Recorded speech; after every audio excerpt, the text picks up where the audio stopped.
No ar, Jornal da CUT. Olá Brasil, eu sou o André Acarini, o Jornal da CUT está começando agora. Esta edição traz os seguintes destaques. Cuidado ao usar o seu FGTS como garantia de empréstimos. Entidades anunciam novos protestos contra Bolsonaro no dia 15 de novembro. Bolsonarista atropela e ameaça com arma manifestantes em Recife no último sábado. E ainda, pesquisa Poder 360 mostra rejeição ao presidente Jair Bolsonaro. Rádio CUT, www.cut.org.br.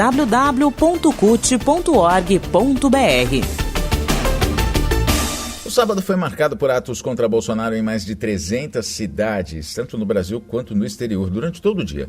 Além de um ultimato ao presidente da Câmara dos Deputados, Arthur Lira, do PP de Alagoas, para que paute um dos mais de 130 pedidos de impeachment do presidente já protocolados na casa, o povo foi às ruas para dizer que não aguenta mais o desemprego, a fome, os altos preços dos combustíveis e alimentos e protestar contra o negacionismo de Bolsonaro, responsável pela morte de mais de 600 mil pessoas por Covid-19.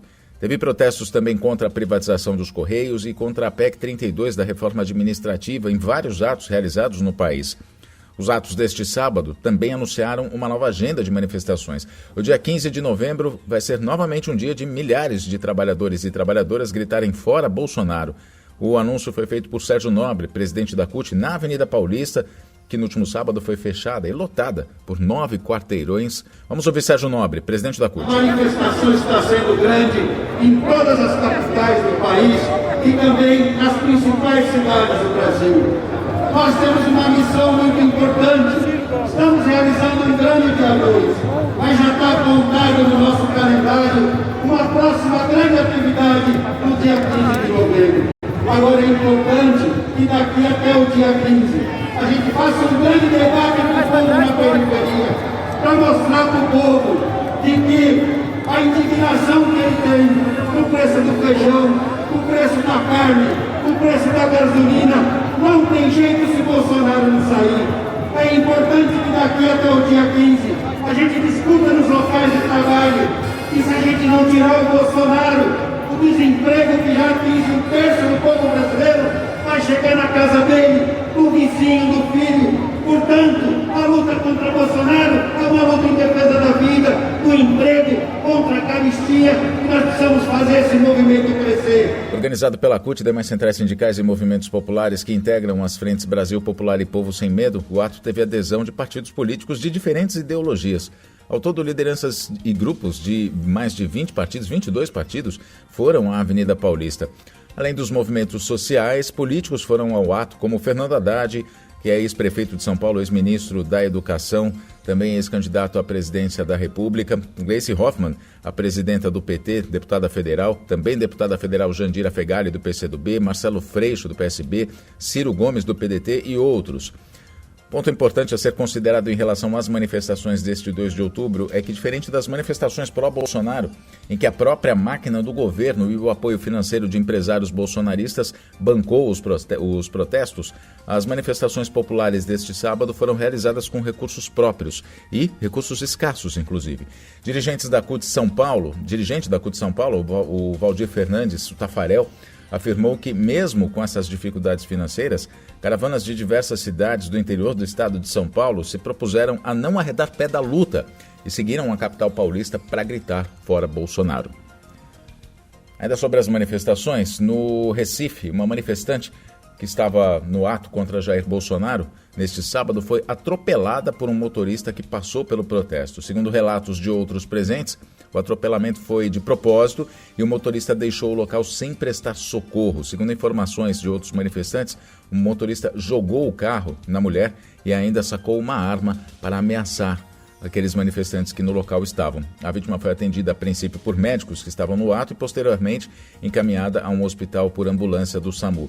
Testemunhas, inclusive, dizem que o motorista desse carro gritava ofensas contra os manifestantes e declarava apoio ao presidente Jair Bolsonaro. Política. E agora a pesquisa. Um total de 58% dos brasileiros rejeitam a atuação de Jair Bolsonaro como presidente, segundo pesquisa do Poder Data, realizada entre os dias 27 e 29 de setembro. A reprovação recorde ao trabalho de Bolsonaro alcançou o maior percentual de ruim ou péssimo desde o início das medições, em abril de 2020. O percentual dos que rejeitam o governo Bolsonaro é maior ainda. 63% dos entrevistados consideram a gestão federal ruim ou péssima. Tanto o trabalho de Bolsonaro quanto seu governo são mais rejeitados pelas mulheres, por moradores das regiões Sudeste, Nordeste, Sul, Norte e Centro-Oeste, necessariamente nesta hora. Economia.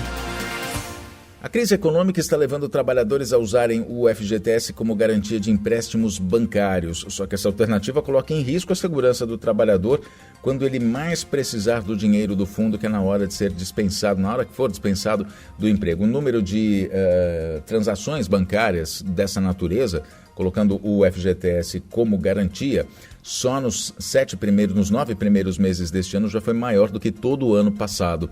O economista Clóvis Scherer, do DIEESE, que assessora a CUT no Conselho Curador do FGTS, alerta que essa alta no número de transações é um perigo tanto para o trabalhador quanto para as finanças do FGTS, utilizado também para financiar obras que geram empregos.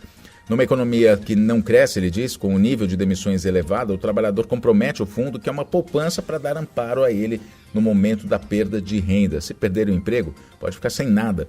Já o sistema financeiro fica protegido, com garantia líquida e certa de que vai receber o saldo da conta vinculada desse trabalhador endividado, caso ele perca o emprego e não consiga cumprir com ou com os pagamentos das prestações do empréstimo. Então, precisa ter muita atenção nessa hora. Essa é uma alternativa que, segundo o Clóvis, não é a melhor. A Marilane Teixeira, que é economista do Centro de Estudos Sindicais e Economia do Trabalho, CESIT, da Unicamp, diz ainda que para os bancos, sim, é um ótimo negócio, porque os bancos não têm problemas de inadimplência usando empréstimos consignados e o FGTS, é um dinheiro garantido. Mas ela diz ainda que os bancos não gostam de cliente certinho, que paga tudo em dia, porque assim os bancos não ganham dinheiro justamente com os juros de quem paga atrasado. O Jornal da CUT fica por aqui, muito obrigado pela sua companhia, nós nos falamos na próxima edição, acesse cut.org.br e CUT Brasil nas redes sociais. Até a próxima!